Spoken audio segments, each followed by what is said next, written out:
Have you ever given something, your time, your advice, your favorite casserole dish, and later thought, well, there goes that forever? You're not mad, not even hurt, just quietly wondering why you keep giving pieces of yourself away like you're a buffet table. If you're in your 70s or 80s, hear me when I say this. Now is the time to stop lending out certain things. Not because you've turned stingy, but because you've grown wise. Modern Stoicism teaches us to guard our peace, not out of fear, but out of deep respect for ourselves. And today, I want to walk you through 5 things, yes, 5, that you should start holding on to a little tighter.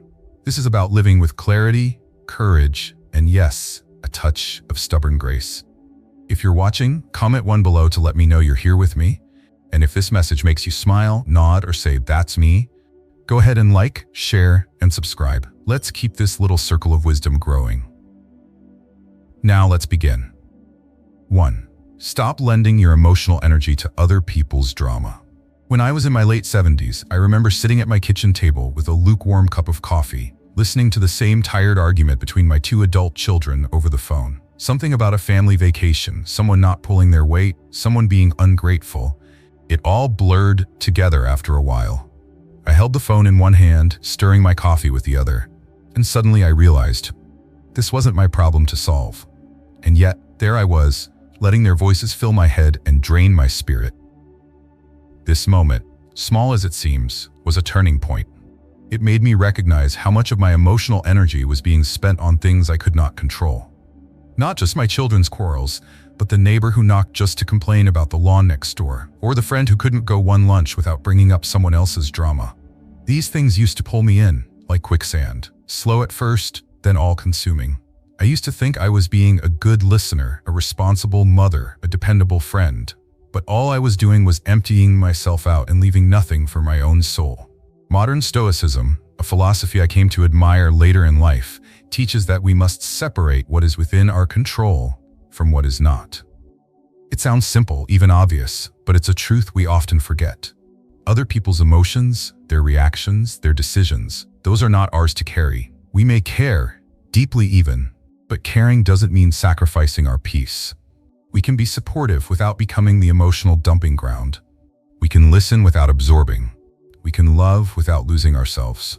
What I've learned is that emotional energy at this age is not something to be thrown around like spare change. It's sacred. It's fuel for the things that still bring us joy, like planting the tulips in spring, dancing in the kitchen to a favorite old tune, or watching a grandchild's face light up when you tell them a story from your youth. These are the things that deserve your focus, not the chaos that's constantly looking for a place to land. But I understand why it's hard. When you've spent a lifetime being the glue that holds everyone together, it becomes second nature to jump in, to mediate, to calm the storm. You think, if I don't help, who will? You worry that stepping back might make you seem cold or distant. And deep down, there's that old fear of becoming irrelevant, of not being needed, of fading quietly into the background. Let me tell you something that took me too long to learn. Your worth is not in how much you fix for others. It's in the peace you protect within yourself. That peace is not a luxury. It's a necessity. And every time you choose to hold it sacred, you honor everything you've lived through. I used to feel guilty when I let calls go to voicemail, or when I chose to sit in silence instead of getting involved. But now I see those moments as strength, not avoidance. I remind myself that storms pass, even if I'm not the one steering the ship. And often, they pass more quickly without my interference. There's a quiet dignity in stepping back, a wisdom in knowing which battles are yours and which never were. So if you're finding yourself pulled into drama that leaves you feeling depleted, I urge you to pause. Ask yourself if this is yours to hold. If the answer is no, release it. Your time, your energy, your presence, they are not infinite, and they are far too precious to be spent on noise. Invest them instead in the things that bring you peace, laughter, and a feeling of being truly alive. Because at this stage of life, peace isn't just a goal, it's your right. And if no one's told you this lately, you don't owe anyone your emotional energy. You've earned your rest, you've earned your joy, and you're allowed to keep those things for yourself. 2. Stop lending money without boundaries. There's something painful about lending money when you're in your 70s or 80s, not because the money itself is the issue. We've worked hard all our lives, saved carefully, and many of us have enough to be comfortable. The pain comes from what happens afterward. The silence, the change in how someone looks at you, or worse, how they avoid looking at you at all. I remember the first time I lent a large sum to someone I loved deeply, my nephew, Jason. He was always a sweet boy, bright and full of ideas, but never quite able to get his feet on the ground. When he came to me, desperate and embarrassed, saying he needed help to keep his small business from collapsing, I didn't hesitate. I told him I believed in him, and I meant it, but I made the mistake of calling it a loan. That word, loan, carried hope on both sides, that things would return to normal, that money would come back, that trust would be untouched. Months passed, no updates. Then years. I started to feel awkward even bringing it up, worried I'd sound unkind. The tension grew. Family gatherings became uncomfortable. Jason stopped calling as often. I didn't want the money back nearly as much as I wanted to not feel like I'd lost something much bigger, our relationship. In the end, I realized I had paid far more than the dollars that left my account. I paid in peace, in family warmth, and in dignity.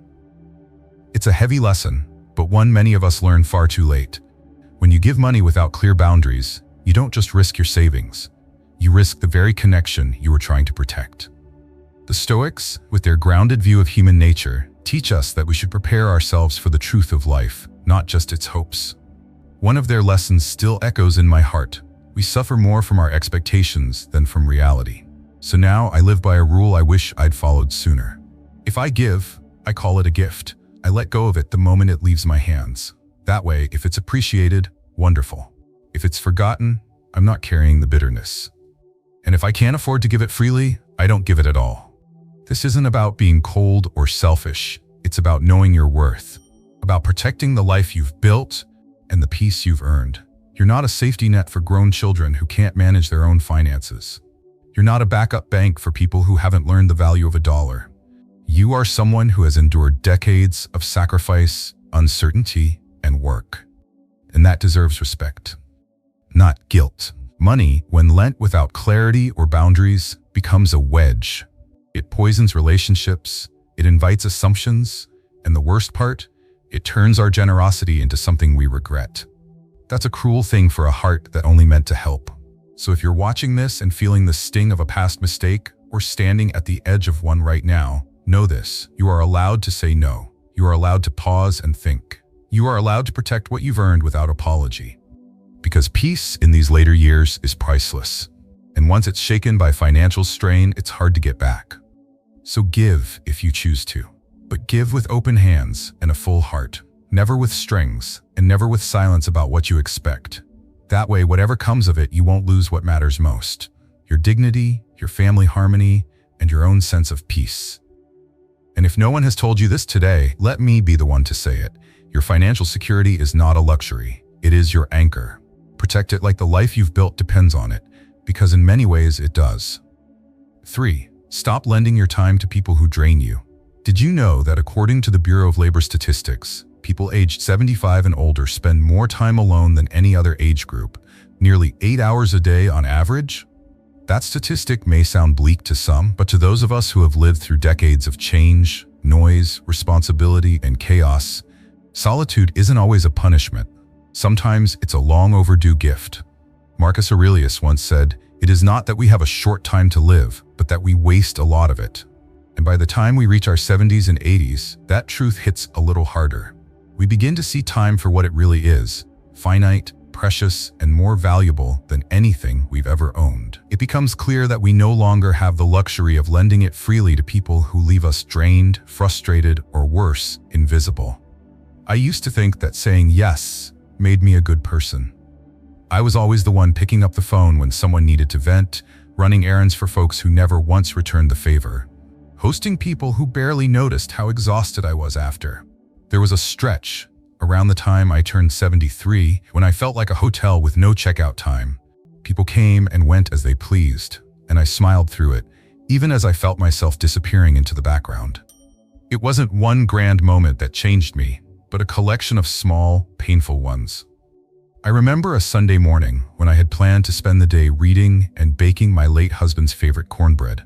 Instead, I ended up driving across town to help a neighbor whose daughter had asked for a ride to a hair appointment.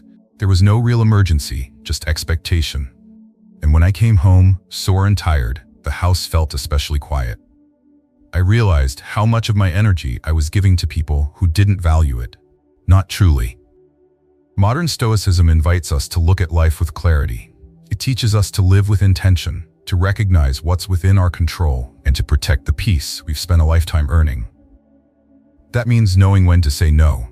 Not out of coldness, but out of love. For ourselves, for the people who truly matter, and for the time we have left to spend.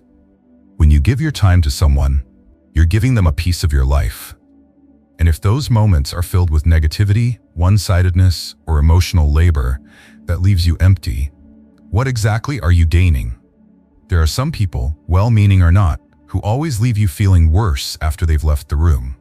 Maybe they call only to complain, or drop by expecting you to play therapist without once asking how you're really doing. Maybe every favor flows in one direction. Whatever the case, the impact is the same. You feel tired, unseen, and used. There is strength in solitude. A peaceful morning walk, a cup of coffee by the window, time spent tending to your plants or writing in a journal. These are not lonely things. They're sacred. And sometimes the company of your own thoughts is far more nourishing than the presence of someone who doesn't see your worth. I'm not saying we should shut people out. Community is vital, and connection is still one of life's sweetest gifts. But the key is this: spend time with those who restore you, with people who make you laugh, who listen as much as they speak, who see your value not in what you give, but simply in who you are. Those are the relationships worth your time. And if you find yourself alone more often these days, know this: you are not forgotten. You are not less valuable because your calendar is emptier than it once was. If anything, now is the perfect time to be intentional about every moment you have left, to stop measuring your days by how useful you are to others, and instead start asking what brings you peace, joy, or rest. As we grow older, we are allowed, no, encouraged to become more selective, to draw lines where we once feared to say with quiet dignity, "This time is mine, and I'll choose carefully how I spend it." And that choice, dear friend, is your greatest freedom. 4. Stop lending your peace of mind to the news cycle. He is a wise man who does not grieve for the things which he has not, but rejoices for those which he has. At this stage in life, peace of mind isn't a luxury. It's your right. Yet one of the most common thieves of that peace is something many of us invite in daily without realizing it: the relentless news cycle. We live in a time where information is everywhere, all at once. Breaking news alerts, heated headlines, talking heads arguing across screens. It doesn't stop. And for older adults, especially those between 70 and 80, it can become a steady stream of background anxiety. You start your day with the news, thinking you're staying informed, and end your evenings scrolling through updates that offer more panic than perspective. Modern Stoicism teaches us that we must focus on what we can control and release what we cannot. The global chaos flashing across your screen? You cannot control that. But what you can control is what you allow into your heart and your head. When we give our energy to every outrage, every disaster, every angry voice on TV, we don't just learn about the world, we internalize its fear. And the more we absorb, the less present we are in our own lives. We lose the ability to sit quietly, to enjoy the sun, to hear the voices of those close to us. That kind of emotional overload chips away at your sense of balance and joy. Many older adults feel a responsibility to stay engaged, to care deeply about what's happening in the world. And that care is noble. But here's what Stoicism gently reminds us: carrying the weight of the world doesn't make you stronger, it wears you down. You've already lived through enough storms to know that. There is no headline urgent enough to justify losing your sleep or your spirit over it. The news will never say, "You've heard enough today, go rest." That responsibility falls to you. Instead of filling your day with noise, fill it with presence. Turn off the television. Set limits on how often you check the news. Use that time to reconnect with your breath, your surroundings, your memories, your faith. Even 5 minutes of quiet can bring more clarity than hours of commentary. You are not obligated to consume every update. You don't have to track every twist of every crisis. The world will continue spinning whether you're watching or not. What matters now is guarding your stillness. You've earned it. Let others shout and scroll. Let the noise rage on in the background. You've lived long enough to know that true strength often looks like silence. True wisdom often sounds like turning the volume down. And true peace, it starts when you stop letting chaos into your home, into your thoughts, into your heart. So give yourself that peace. Today and tomorrow, again and again. 5. Stop lending your wisdom where it isn't wanted. You've carried a lifetime of lessons, etched into the lines of your hands, whispered in your quiet reflections, echoed in the choices you've made and the hardships you've endured. By now, your wisdom isn't something you had to chase. It's something that's settled into your bones. And while it's natural to want to pass on what we've learned, especially to those we love, there comes a time when we realize not every lesson is ready to be received. You see, wisdom is like a lantern. It offers light, but only to those who are willing to look. And sometimes, especially in your 70s or 80s, you notice that your light is being ignored or brushed aside. You try to gently guide a younger family member, only to be met with a distracted nod or a dismissive glance. You offer a story meant to help, but the moment passes with no weight, no pause, no appreciation. It begins to feel less like you're helping and more like you're speaking into the wind. It's a quiet ache, not because your words were rejected, but because your presence, your history, feels invisible. There's a loneliness in knowing that your perspective is hard-won but unwanted. And it can stir a deeper fear, the fear of being left behind, of being unheard, of fading into the background as life speeds forward around you. But this is where modern Stoicism offers comfort. The Stoics remind us, we control our actions, not others' reactions. You can speak from a place of love and still be ignored. That doesn't make your wisdom any less valuable. It simply means the listener wasn't ready. Wisdom isn't validated by applause. It's not proven by immediate agreement. Sometimes its worth isn't recognized until long after it's been spoken. And so, part of aging with grace is learning when to offer your insight and when to hold it like a pearl, waiting for the right moment, the right heart. There's a quiet strength in restraint, in knowing that your truth doesn't need to be broadcast to have impact. Your voice doesn't need to be loud to be powerful. And your worth doesn't depend on being listened to every time you speak. Instead of pouring your energy into ears that are closed, save your wisdom for those who truly seek it. For the grandchild who pauses to ask you what you think. For the friend who values your stories more with each passing year. For the stranger whose life might be gently shifted by your perspective, even in a brief encounter. You've earned the right to be discerning with your words. Not every moment needs a lesson. Not every silence needs to be filled. There is dignity in observing, in holding space, in knowing that your lived experience still shapes the world around you, even if it's not always acknowledged. When you feel the urge to offer advice but sense it won't be heard, ask yourself, is this a moment to speak or a moment to simply witness?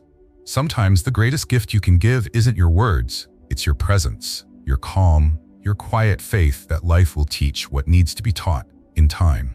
Your wisdom is precious. Don't scatter it like confetti to be trampled.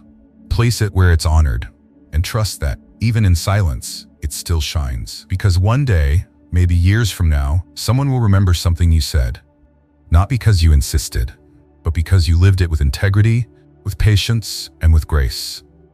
And in that moment, your wisdom will have done exactly what it was meant to do. If you've made it this far, you're not just watching, you're listening with your heart. And I hope truly that today's message gave you something more than advice, maybe a little relief. Maybe a reminder that it's okay to hold your peace close, to guard your energy like gold, and to share your wisdom only where it's welcome. Being in your 70s or 80s doesn't mean you owe more. It means you've already given plenty. Now it's your time to be still when you want, to laugh when you feel like it, and to choose who gets the gift of your presence. Because that is a gift. If you felt a little seen today, if you nodded once or twice, I'd love for you to hit that like button, share this video with a friend who needs it, and of course subscribe. This channel is a space where your voice, your journey, and your quiet power matter. Take care of your soul, your time, and your joy. You've earned it. And remember, you're not alone in this. Not ever.